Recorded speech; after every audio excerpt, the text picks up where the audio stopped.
వి gold trusted gold buyers తాకట్టులో ఉన్న బంగారాన్ని విడిపించి ఈ రోజు ఉన్న మార్కెట్ ధరకే కొనబడును. మరిన్ని వివరాలకు సంప్రదించండి 77107720. విశాఖలో సిఐ సమ్మిట్ అయితే ఘనంగా ప్రారంభమైన పరిస్థితులు కనిపిస్తుంది. ఇప్పటికే ఈ యొక్క కార్యక్రమానికి పలు దేశాల నుంచి కూడా ప్రతినిధులు అయితే వస్తున్న నేపథ్యం కూడా కనిపిస్తుంది. ఇదే క్రమంలో మనతో పాటు మాట్లాడడానికి నెల్లిమర్ల నియోజకవర్గ ఎమ్మెల్యే లోకం నాగమాధవి గారు మనతో పాటు ఉన్నారు. ఆవిడతో మాట్లాడి దీనికి సంబంధించిన మరిన్ని వివరాలు తెలుసుకునే ప్రయత్నం చేద్దాం. మేడం గారు చెప్పండి, ఎలా చూడాలి ఏంటి ఈరోజు ఈ సమ్మిట్ ఎంత ఘనంగా జరుగుతుంది? చూసుకుంటే విదేశాల నుంచి కూడా చాలా మంది ప్రతినిధులు నేపథ్యం కూడా కనిపిస్తుంది. ఎక్స్పెక్ట్ చేసిన కంటే ఎక్కువ మంది చేసిన పరిస్థితి కనిపిస్తుంది. అంతే ఎలా చూడాలి? అందరికీ నమస్కారం. మిమ్మల్ని ఒక క్వశ్చన్ అడుగుతాను ముందర, మనం స్టార్ట్ చేసే ముందర. వైసీపీ హయాంలో ఇక్కడ ఒక సమ్మిట్ జరిగింది విశాఖపట్నం వేదికగా. దానికి దీనికి మీకు డిఫరెన్స్ ఏం కనిపిస్తున్నది? ఆ రోజు సమ్మిట్ ఎంత గందరగోళంగా జరిగింది, సైన్ చేసిన ఎంఓఎస్ మీద ఎంత కాంట్రవర్సీ వచ్చింది, అవి సరియైన ఎంఓఎస్ కాదు, సూట్లు వేసి అక్కడ జనాలను కూర్చోబెట్టారు అని ఉన్నది. ఈరోజు డెలిగేట్స్ని చూస్తే ఖచ్చితంగా వివిధ దేశాల నుంచి ఈరోజు డెలిగేట్స్ ఇక్కడికి వచ్చారు. వాళ్ళందరికీ చక్కని వాతావరణంలో మంచి సమ్మిట్ని ఈరోజు అరేంజ్ చేయడం అయింది. రెండు ఆస్పెక్ట్స్, ఒకటి మనం కొన్ని ఎంఓయూస్ సైన్ చేస్తున్నాం, ఆ ఎంఓయూస్ క్యాబినెట్ ఆమోదం పొంది ఈరోజు ముందుకు వచ్చాయి. ఆ ఎంఓయూస్ అన్నిటినీ కూడా ఈరోజు వేదికగా కూడా ఇవ్వడం జరుగుతుంది. అదే కాకుండా ఈరోజు చంద్రబాబు నాయుడు గారు పొద్దున్నే మాట్లాడుతూ పిలుపునిచ్చారు, Visakhapatnam is a beautiful city with beautiful people and beautiful beaches. ఈ మూడు బ్యూటిఫుల్ ఉన్న ఈ సిటీకి మీరు ఇన్వెస్ట్మెంట్కి రండి, మేము ఈజ్ ఆఫ్ బిజినెసే కాకుండా స్పీడ్ ఆఫ్ బిజినెస్ కూడా దిశగా ముందుకు తీసుకువెళ్తాం అని ఆయన చెప్పడం జరిగింది. కాబట్టి ఖచ్చితంగా మనం ఒక మంచి వాతావరణంలో మంచి నాయకులు లక్ష్యంగా ఈరోజు ప్రతి అడుగు కూడా వేయడం జరుగుతున్నది.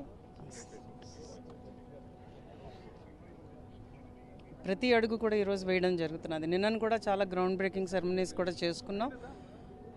గవర్నమెంట్ సైడ్ నుంచి కూడా ఇన్ఫ్రాస్ట్రక్చర్ ప్రొవైడ్ చేయాలి. But you all know that రాష్ట్రం ఒక లోటు బడ్జెట్లో ఉంది. త్వరితగతిని మనం ఇన్ఫ్రాస్ట్రక్చర్ ఎలా ప్రొవైడ్ చేస్తాం, దానికి కొన్ని డెసిషన్స్ తీసుకొని ఆ డెసిషన్స్ ప్రకారం ఈరోజు మనం ముందుకు తీసుకెళ్ళడం జరుగుతున్నది. ఉన్న ఇన్ఫ్రాస్ట్రక్చర్ని ఎలా వాడుకుంటాం, కొత్త ఇన్ఫ్రాస్ట్రక్చర్ని ఎలా తీసుకొస్తాం. మనం ఎప్పుడైతే ఇన్ఫ్రాస్ట్రక్చర్ క్రియేట్ చేసామో దాని ద్వారా మనం ఖచ్చితంగా చాలా ఇండస్ట్రీని ఇక్కడికి తీసుకొచ్చే అవకాశం ఉన్నది. కాబట్టి అది ఒక రకంగా ఐటీ ఒక్కటే కాదండి, రకరకాలుగా. సో గ్లోబల్ క్యాపబిలిటీ సెంటర్స్ నిర్మాణం, అలాగే దాని చుట్టూరా అపార్ట్మెంట్స్ ఇకో సిస్టమ్, దాని చుట్టూరా ఈ supermarkets, schools, hospitals. So a bigger ecosystem is getting built over here ఇన్ఫ్రాస్ట్రక్చర్లో. ఇవన్నీ కూడా ప్రజలు గమనిస్తున్నారు. ఎందుకంటే ఇదేదో తూతూ మంత్రంగా చేసేసి ఎంఓఎస్ తీసుకొని తర్వాత ఏమైందో కూడా ప్రజలకు తెలియకుండా, ఆ ఎంఓఎస్ అసలు ఏ చెత్తపుట్టలో ఉన్నాయి, అసలు ఏంటి ఆ కంపెనీలని తెలియకుండా ఈరోజు అప్పుడు గవర్నమెంట్ ప్రవర్తించింది. బట్ ఇప్పుడు గవర్నమెంట్లో ఎంఓఎస్ తీసుకోవడం కాదా, అయినా ఎంఓఎస్ గ్రౌండ్ బ్రేకింగ్ కూడా అవుతున్నది. 30 రోజుల్లో ఖచ్చితంగా ఎంఓఎస్ మనం ఎంఓయూ వచ్చే దిశగా, గ్రౌండ్ బ్రేకింగ్ అయ్యే దిశగా, ఎంఓయూ టు గ్రౌండ్ బ్రేకింగ్ 30 రోజుల వ్యవధిలోనే చేస్తామని కూడా లోకేష్ గారు చెప్పడం జరిగింది. అలాగే నేను ఇంకొక ముఖ్య విషయం చెప్పాల్సింది ఏంటంటే, ఆంధ్రప్రదేశ్లో ఎక్కువ శాతం రూరల్ ఉంది, గ్రామీణాభివృద్ధి మనకి చాలా ముఖ్యం. గ్రామీణ ప్రాంతం ఉంది. ఆ గ్రామీణ ప్రాంతం అందంగా ఆనందంగా ఉండాలి, లిటర్ ఫ్రీగా ఉండాలి, హెల్తీగా ఉండాలి అన్న దిశగా ఈరోజు పవన్ కళ్యాణ్ గారు ప్రతి అడుగు వేస్తున్నారు. ఆ అడుగుల్లో పర్యావరణ పరిరక్షణ ముఖ్యంగా పెట్టారు, ప్రత్యేకమైన దృష్టి పెట్టారు. పర్యావరణ పరిరక్షణ కానీ, మన సాంప్రదాయాలని కానీ, సనాతన ధర్మాన్ని కానీ ఈరోజు తుంగలో తొక్కే విధంగా ఏ నిర్ణయాలు ఉన్నా కూడా దాన్ని పక్కన పెట్టి మళ్ళీ పునఃపరిశీలించి ఈరోజు ఇన్వెస్ట్మెంట్స్ తేవడం జరుగుతున్నది. అంటే ఒక సమతుల్యంలో మనం సంక్షేమాన్ని, అభివృద్ధిని తీసుకువెళ్తూ ప్రజలకి ఒక విధమైన కాన్ఫిడెన్స్ని ఇస్తూ మనం సాధించాల్సిన ప్రగతిని సాధించే దిశగా ఈరోజు ప్రతి అడుగు పడుతున్నది. దాంట్లో ఎటువంటి అబద్ధం లేదు, అతిశయోక్తి లేదు. ఖచ్చితంగా ప్రజలైతే కూటమి ప్రభుత్వంతోనే, అలాగే కేంద్ర ప్రభుత్వం తాలూకు సహకారంతో, ఇప్పుడు కూటమి ప్రభుత్వం తీసుకుంటున్న నిర్ణయాలతోనే ఆంధ్రప్రదేశ్ అభివృద్ధి సాధ్యమని నమ్ముతున్నారు. అంటే ముఖ్యంగా చూసుకుంటే రాష్ట్ర వ్యాప్తంగా ఉన్నటువంటి సమ్మిట్లో, ఈ సమ్మిట్కి సంబంధించి రాష్ట్ర వ్యాప్తంగా కంపెనీలు వస్తాయి. ముఖ్యంగా మీ నియోజకవర్గానికి సంబంధించి, నెల్లిమర్ల నియోజకవర్గానికి సంబంధించి ఆ రోజు కూడా ఎన్నికల ముందు కూడా మన ప్రజలకు హామీ ఇచ్చి మీరు ఉన్నారు, 100 రోజుల్లో 100 కంపెనీలు తీసుకొని వస్తామని హామీ ఇచ్చి ఉన్నారు. ఈరోజు మీకు సంబంధించిన ఎటువంటి కంపెనీలు ఆ నియోజకవర్గానికి ఈరోజు ప్రిపేర్ చేస్తున్నారేంటి? ఖచ్చితంగా మనమైతే క్యాబినెట్లో ఈరోజు ప్రజెంట్ చేసి ఉన్నామండి. మీకు తెలుసు, ఐటీ మనకి సాఫ్ట్వేర్ పార్క్ కానీ, ఇంజనీరింగ్ కాలేజ్ కానీ మాకే ఉన్నాయి అక్కడ.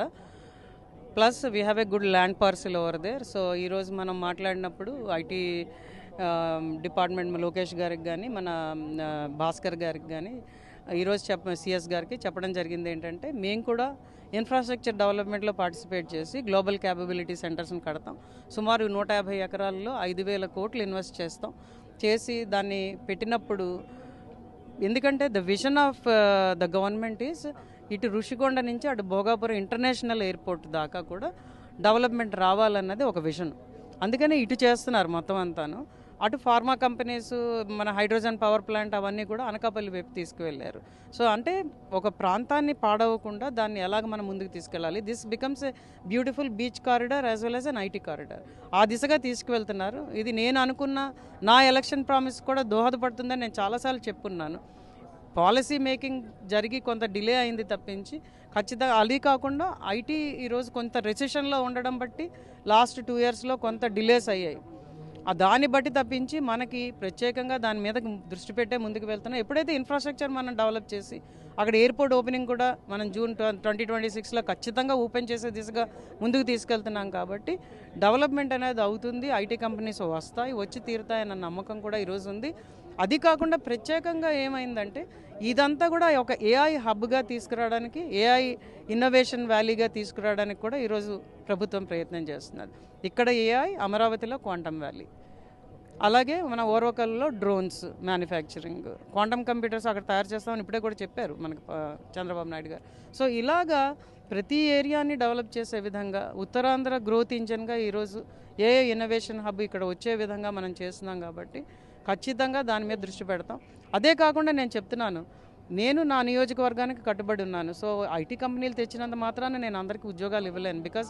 ఎందుకంటే నాకు చాలామంది అన్స్కిల్డ్ ఉన్నారు, చదువుకోని వాళ్ళు ఉన్నారు. వాళ్ళ కోసం నేను ఆలోచించాలి. ముఖ్యంగా తీర ప్రాంత ప్రజలు, వాళ్ళ గురించి కూడా ఆలోచించాలి. ఆ దిశగా కూడా ఫుడ్ ప్రాసెసింగ్, అగ్రికల్చర్ అండ్ ఎల్ఐడ్ వచ్చే దిశగా మనం చేస్తున్నాం.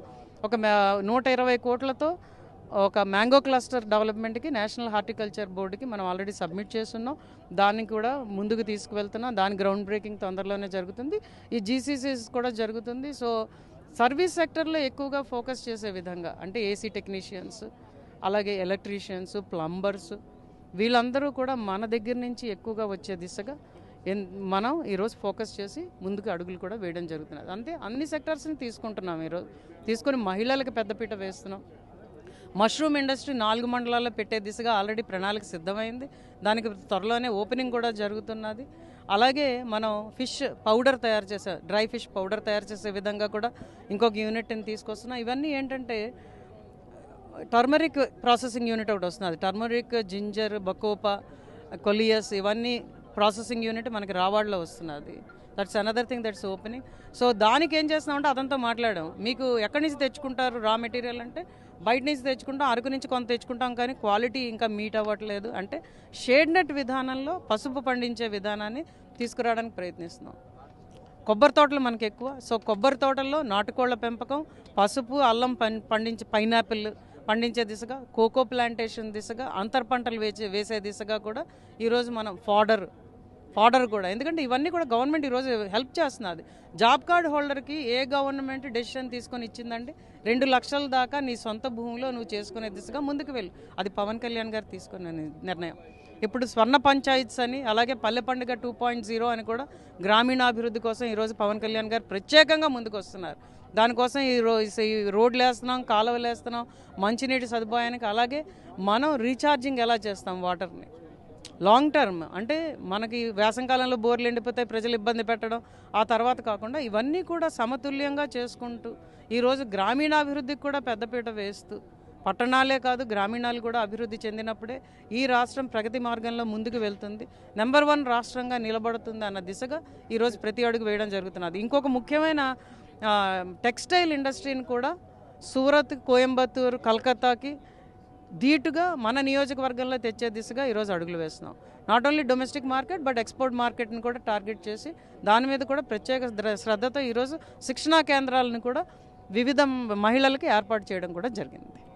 Thank you. సో చూసాం కదా, ముఖ్యంగా చూసుకుంటే ఒకటే చెప్పుకోసం నేపథ్యం మీద కలిపి ఏదైతే సిఐఏ సమ్మిట్ ఏదైతే ఉందో దీంతో పాటు ఇందులో సంబంధించిన ఎన్నో కూడా నా నియోజకవర్గానికి నేనైతే తీసుకుని వస్తానని కూడా చెప్పుకొని వస్తున్న పరిస్థితి కనిపిస్తుంది. రాష్ట్ర వ్యాప్తంగా చూసుకుంటే ముఖ్యంగా ఒకవైపు డ్రోను, మరోవైపు క్వాంటము, మరోవైపు ఏఐ, ఈ మూడింటిని కూడా 3 హబ్బులుగా తయారు చేసి రాష్ట్ర వ్యాప్తంగా కూడా శరవేగంతో డెవలప్ చేసే విధంగా ఒకవైపు ప్రణాళిక అయితే సిద్ధం చేస్తున్నామంటూ కూడా చెప్పుకొస్తున్న నేపథ్యం కూడా కనిపిస్తుంది. ముఖ్యంగా చూసుకుంటే ఆ నియోజకవర్గానికి సంబంధించిన ప్రజలకి అక్కడ ఉన్నటువంటి యువతకి సువర్ణ అవకాశాలు అయితే రానున్న రోజుల్లో కల్పిస్తామంటూ కూడా చెప్పుకొని వస్తున్న నేపథ్యం కనిపిస్తుంది. ఐటీ కంపెనీలకు సంబంధించిన కూడా 100 రోజుల్లో 100 కంపెనీలు తీసుకుని వస్తానన్న మాటకు నేనైతే కట్టుబడి ఉన్నాను. రానున్న రోజులు తీసుకుని వస్తానంటూ కూడా చెప్పుకునే పరిస్థితి కనిపిస్తుంది. ప్రస్తుతం ఇది ఇక్కడ తాజా పరిస్థితి. కెమెరా పర్సన్ అడితే రాజేష్, RTV, విశాఖ నుంచి. చరిత్ర సృష్టించినోడు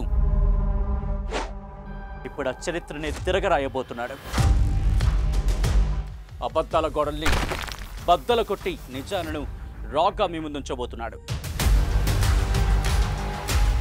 నిజమైన వార్తల కోసం వెంటనే డౌన్లోడ్ చేసుకోండి రా యాప్ని.